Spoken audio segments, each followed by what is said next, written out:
Today's Southern Gardening is at the North Mississippi Research and Extension Center in Verona, taking a look at a planting that has really stood up to the heat of our summer.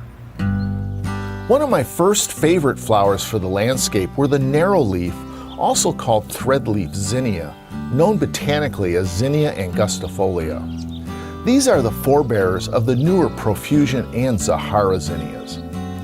I think the compact and mounding growth habit is perfect for any landscape combination planting. These plants' white and orange flowers are produced in profuse numbers and brighten the garden. Purslanes are low-growing, spreading, flowering annual plants. Some of the better flowering purslanes, and there are many to choose from, include the colors rose, scarlet, orange, and yellow.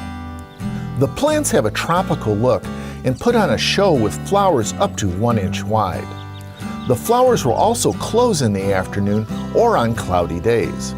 The bright yellow stamens are fairly long and will move with the gentlest touch, adding more interest.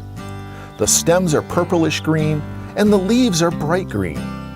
They will grow up to 8 inches tall and spread up to 18 inches.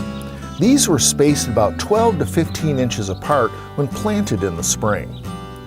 Other plants that look good mixed throughout the planting bed include this nice dark scarlet petunia, purple Angelonia, and white vinca.